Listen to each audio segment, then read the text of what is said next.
Shalom saudara-saudaraku yang diberkati oleh Tuhan. Kembali lagi bersama dengan kami dalam pelajaran Sekolah Sabat. Dan pada saat ini kita akan sama-sama mempelajari pelajaran Sekolah Sabat, pelajaran yang kelima di tanggal 3 Agustus 2024. Tapi sebelum itu mari kita tunduk kepala, kita berdoa. Bapa di surga, terima kasih untuk berkat Tuhan yang boleh kami rasakan sampai pada saat ini. Saat ini kami siap untuk mendengarkan firman-Mu melalui pelajaran Sekolah Sabat. Tuntun kami Tuhan, berkati kami. Di dalam nama Yesus Kristus kami sudah berdoa dan mengucap syukur. Amin. Judul pelajaran Sekolah Sabat kita pada sabat ini adalah Mujizat di sekitar danau.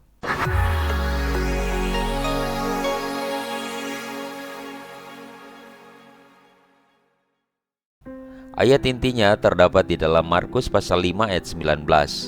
Yesus tidak memperkenankannya, tetapi ia berkata kepada orang itu, "Pulanglah ke rumahmu, kepada orang-orang sekampungmu, dan beritahukanlah kepada mereka segala sesuatu yang telah diperbuat oleh Tuhan atasmu, dan bagaimana ia telah mengasihani engkau."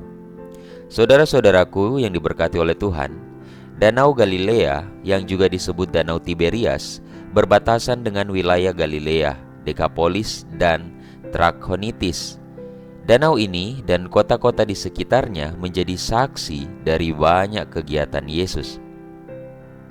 Menurut kebiasaannya, Markus membuat kita melakukan perjalanan dengan cepat bersama Yesus dari danau ke pantai Gadara. Kemudian ia menyeberangi danau lagi ke Kapernaum. Dari sana ia pergi ke Nazaret. Lalu ia menyeberangi danau lagi ke tempat yang terpencil berdasarkan Markus pasal 4 ayat 35 sampai Markus pasal 6 ayat 52. Dalam setiap tahapannya, Yesus selalu menghadapi tantangan dan dia juga selalu meraih kemenangan. Mari kita perhatikan pelajaran kita pada minggu ini adalah yang pertama, ketika Yesus menghadapi badai, dia dapat mengatasinya dalam Markus pasal 4 ayat 35 sampai 41. Kemudian dalam perjalanannya selanjutnya dia menghadapi bagaimana setan-setan itu berkuasa, tetapi Yesus mengalahkannya dalam Markus pasal 5 ayat 1 sampai 20. Kemudian selanjutnya dia menghadapi penyakit, tapi dia mengatasi penyakit itu dalam Markus pasal 5 21 sampai 34. Dan selanjutnya dia menghadapi penolakan dan tantangan, tetapi dia dapat mengatasinya. Dan pada bagian yang kelima, dia menghadapi kesalahpahaman, tapi dia juga dapat mengatasi hal-hal itu. Mari kita pelajari pelajaran kita bagian demi bagian. Yang pertama, mengatasi badai. Dalam Markus pasal 4 ayat 39, ia bangkit, menghardik angin dan berkata kepada ombak, "Diam, tenanglah." Maka reda dan teduhlah laut itu. Karena lelah setelah hari yang melelahkan, Yesus tertidur lelap ketika mereka melanjutkan perjalanan ke seberang danau. Angin kencang bertiup dan membahayakan perahu-perahu yang sedang berlayar. Murid-murid membangunkan Yesus dan dengan tenang Yesus meredakan angin itu. Bagian ini mengikuti pola umum untuk sebuah wahyu dari Tuhan atau penyampaian pesan kebenaran dari Tuhan, yaitu wahyu dari Allah. Demonstrasi kekuatan terjadi, kemudian ketakutan manusia, kemudian ada jangan khawatir di sana, kemudian ada pesan dan tanggapan dari manusia. Nah, di dalam Markus pasal 4 ayat 40 sampai 41, ini yang terjadi. Yesus berkata, "Diam, tenanglah." Kemudian pada saat itu murid-murid merasa sangat ketakutan. Dan Tuhan katakan kepada mereka, "Mengapa kamu begitu takut? Bagaimana mungkin kamu tidak memiliki iman?" Ini yang pesan Tuhan bagi mereka. Dan apa respon mereka? "Siapakah dia?" Mereka kaget. Dan inilah yang terjadi dalam setiap kehidupan manusia. Ketika ada badai tantangan di dalam kehidupan, kadangkala kita merasa takut. Kita merasa takut, kita melupakan Tuhan, kita meragukan Tuhan. Dan ketika jawaban-jawaban Tuhan terjadi, sering kita bertanya, kok bisa? Padahal Tuhan yang lakukan itu. Saudara-saudaraku, pada pelajaran bagian yang pertama ini saya mau mengatakan bagi kita semua bahwa Tuhan Yesus dapat mengatasi badai apapun itu. Itulah sebabnya mari kita serahkan sepenuhnya hidup kita kepada Tuhan. Segala badai-badai kehidupan yang kita alami, serahkan semuanya kepada Tuhan. Percayalah, dan Dia akan bertindak. Bagian selanjutnya, ketika Yesus menghadapi setan-setan atau orang yang kerasukan setan, Dia dapat mengatasi atau mengalahkan setan-setan ini. Markus 5 ayat 2. Ketika Yesus turun dari perahu, datanglah seorang yang kerasukan roh jahat dari kubur menemuinya. Pada pendaratannya sangat spektakuler. Dalam beberapa menit semua orang berlari ketakutan ke arah perahu. Dan Yesus, Dia berdiskusi dengan iblis tentang syarat-syarat penyerahan dirinya. Di balik sikapnya yang keras, orang yang kerasukan setan itu mengenali Yesus sebagai orang yang dapat membebaskannya. Meskipun teriakannya ditenggelamkan oleh suara roh jahat, Yesus dapat mendengarnya dengan jelas dan merespon iman orang itu. Yesus membawa orang itu keluar dari rumahnya yang najis, atau dalam kisah ini kuburan, dan penduduk daerah itu dari pekerjaan mereka yang najis, yaitu mengembalakan babi. Orang itu menjadi tahir, sedangkan penduduknya tetap berada dalam kenajisan mereka. Mengapa? Karena mereka marah. Oleh karena itu Yesus mengutus orang yang telah dimerdekakan ini sebagai wakilnya untuk menyelesaikan apa yang telah Dia mulai. Kisah ini mengajarkan kita bahwa Yesus mendengar permohonan kita dan dapat menolong kita mengatasi kesulitan apapun yang kita hadapi. Saudara-saudaraku, sekali lagi, dalam pelajaran ini Tuhan mau mengingatkan kepada kita bahwa apapun itu Dia mampu mengatasinya, dan Dia mampu mendengarkan permohonan iman kita. Sama halnya orang yang kerasukan setan. Walaupun suara permohonan untuk dapat dilepaskan ditutupi oleh suara-suara kejahatan, suara-suara setan, tapi Yesus tahu bagaimana orang ini mau kembali kepada Tuhan. Sama halnya kita, begitu besar tantangan kehidupan kita. Setan berusaha untuk menjatuhkan kita, tapi ketika kita mau datang dengan sungguh sama Tuhan, Tuhan tahu kita membutuhkan Dia dan Dia akan menolong kita. Pelajaran selanjutnya adalah mengatasi penyakit. Ketika Yesus berhadapan dengan hal ini, dalam Markus pasal 5 ayat 41, Ia memegang tangannya dan berkata kepadanya, Tabita atau Talita kum, yang berarti, hai anak perempuan, aku berkata kepadamu, bangunlah. Sekali lagi kita menemukan diri kita dengan cerita roti yang kedua, di mana ada Yairus mencari Yesus, dan cerita yang kedua, Yesus menyembuhkan putri Yairus. Seorang wanita menjadi sembuh. Terlepas dari keseriusan situasi tersebut, Yesus menghentikan perjalanannya untuk sesuatu yang tampaknya mungkin sepele, di mana seseorang telah menyentuhnya, ya kan? Seorang wanita yang menyentuh jubah Yesus dalam Markus pasal 5. Tidak bisakah dia menyelesaikannya nanti? Bukankah nyawa gadis itu lebih penting dalam perjalanannya menolong seorang gadis ini? Tetapi Allah tidak melihat seperti yang kita lihat. Ini yang perlu kita renungkan, bahwa Allah, Tuhan kita, tidak pernah melihat seperti apa yang kita lihat. Terkadang itu berbeda, saudara-saudaraku. Jika perempuan itu mati, Dia dapat membangkitkannya, bukan? Jika wanita itu pergi, dia akan ditinggalkan dalam kegelapan rohani, berpikir bahwa suatu kekuatan magis telah menyembuhkannya. Dalam Markus pasal 5 ayat 34 dikatakan, hai anakku, imanmu telah menyembuhkan engkau. Percaya kepada Yesus adalah hal yang utama untuknya dan untuk Yairus. Jangan takut, percayalah. Markus 5 ayat 36. Dan juga untuk kita, Anda dan saya. Jadi perkataan Yesus bagi seorang wanita yang sakit ini dan kepada Yairus bahwa jangan takut, jangan khawatir, jangan gelisah, percaya. Dan inilah janji Tuhan bagi kita juga, jangan takut. Percayalah kepadaku. Janganlah gelisah hatimu. Percayalah. Ini yang Tuhan janjikan bagi kita.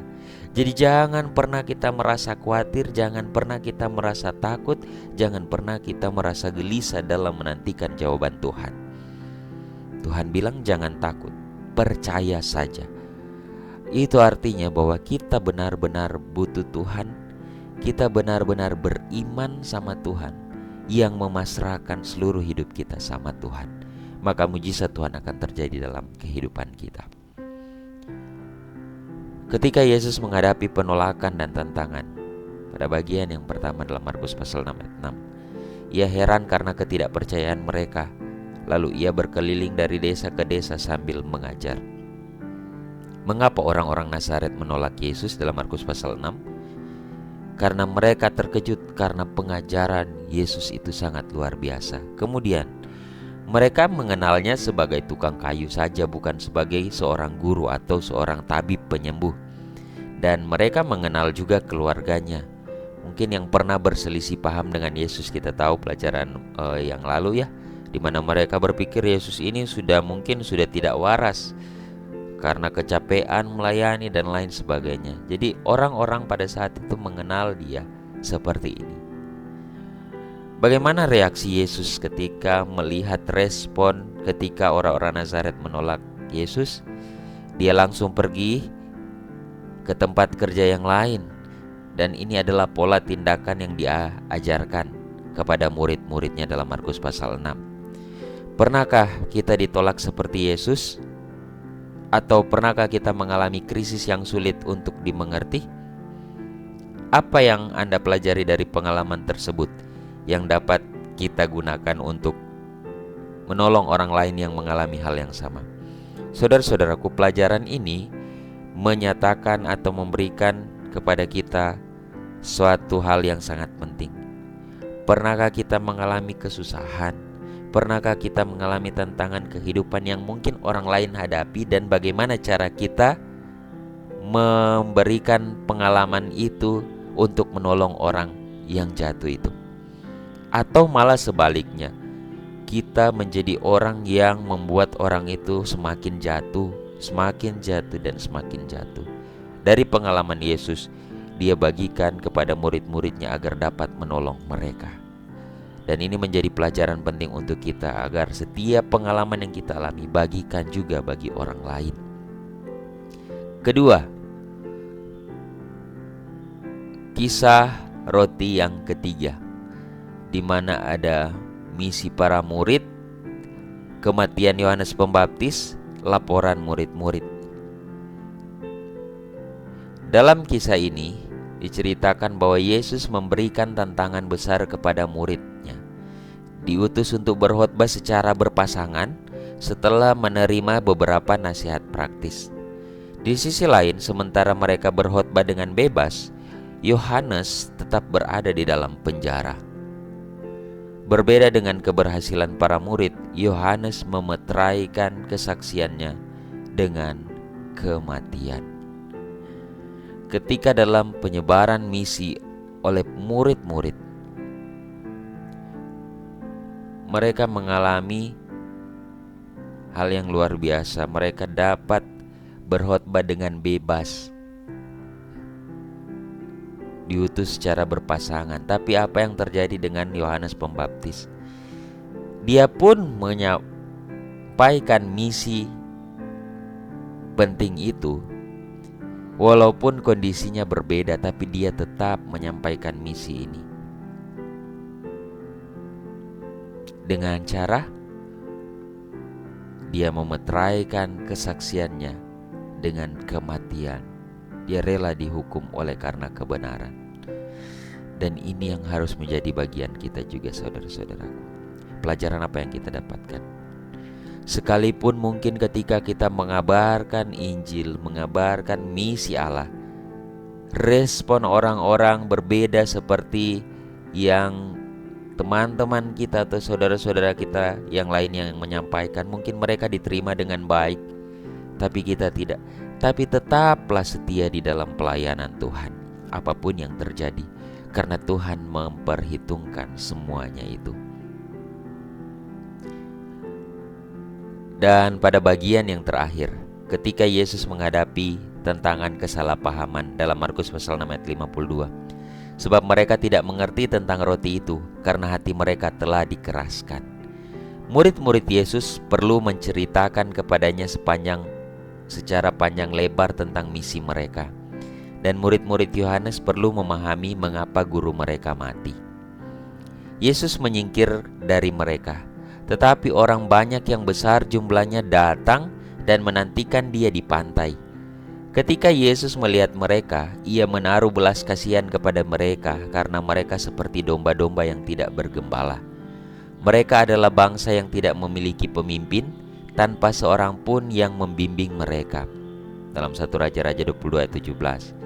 Mereka mencari seorang Mesias untuk membebaskan mereka dari Roma, tetapi Yesus menawarkan kepada mereka seorang Mesias yang akan membebaskan mereka bukan saja dari Roma, tetapi dari dosa. Inilah luar biasanya. Cara Tuhan itu berbeda dengan pemikiran manusia, bukan? Manusia memikirkan pembebasan dari Roma, tapi Tuhan lebih dalam lagi. Dia memikirkan membebaskan manusia ini dari dosa. Dihadapkan dengan mujizat ikan, orang banyak ingin menjadikan Yesus sebagai pemimpin politik mereka. Para murid di sisi lain juga tidak memahami peran dari Yesus. Apa yang Yesus lakukan? Ia menolak penghormatan itu dan dia pergi berdoa. Saudara-saudaraku, seringkali kesalahpahaman pun terjadi dalam kehidupan kita. Salah paham akan tindakan Yesus dalam hidup kita. Kita berdoa minta ini, Yesus jawabnya seperti ini. Kita berdoa meminta seperti ini, Yesus memberikannya seperti ini. Kadangkala kita salah paham dengan jawaban-jawaban Yesus, dengan apa yang Tuhan kehendaki dalam hidup kita, sehingga kita seringkali menyalahkannya. Di sini kita diajarkan bahwa sekali lagi cara-cara Tuhan itu berbeda dengan cara-cara manusia. Dan caranya Tuhan itu jauh melebihi apa yang manusia butuhkan saat ini. Sama seperti pada saat itu mereka membutuhkan pembebas yang bisa membebaskan mereka dari penjajahan Roma. Tapi bagi Yesus mereka itu harus dilepaskan dari penjajahan dosa mereka. Dan itu yang Tuhan lakukan. Sebagai kutipan yang terakhir, dalam buku Dependence Upon God Januari tanggal 9 mengatakan begini: kekuatan setiap jiwa ada di dalam Tuhan dan bukan di dalam manusia. Ketenangan dan keyakinan menjadi kekuatan bagi semua orang yang menyerahkan hatinya kepada Allah. Kristus tidak hanya tertarik kepada kita, tetapi memiliki ketertarikan yang lebih kuat daripada seorang ibu kepada anaknya. Juru selamat kita telah menebus kita dengan penderitaan dan kesedihan manusia, dengan penghinaan, celaan, caci maki, ejekan, penolakan, dan kematian. Dia mengawasi Anda, anak Allah yang gemetar. Ia akan membuatmu aman di bawah perlindungannya. Kiranya lewat pelajaran sekolah sahabat kita pada saat ini boleh dapat membantu kita, menguatkan kita untuk lebih memasrahkan diri kepada Tuhan dan lebih peka lagi akan kehendak-kehendak Tuhan. Mari kita tunduk kepala, kita berdoa. Bapa di surga, terima kasih untuk firman-Mu melalui pelajaran sekolah sahabat. Kiranya ini dapat menolong kami untuk hidup lebih baik, mempersiapkan diri kami akan kedatangan Tuhan. Mampukan kami Tuhan, berkati para pemirsa dimanapun mereka berada. Di dalam nama Yesus Kristus kami sudah berdoa dan mengucap syukur. Amin. Tuhan kiranya memberkati kita semua.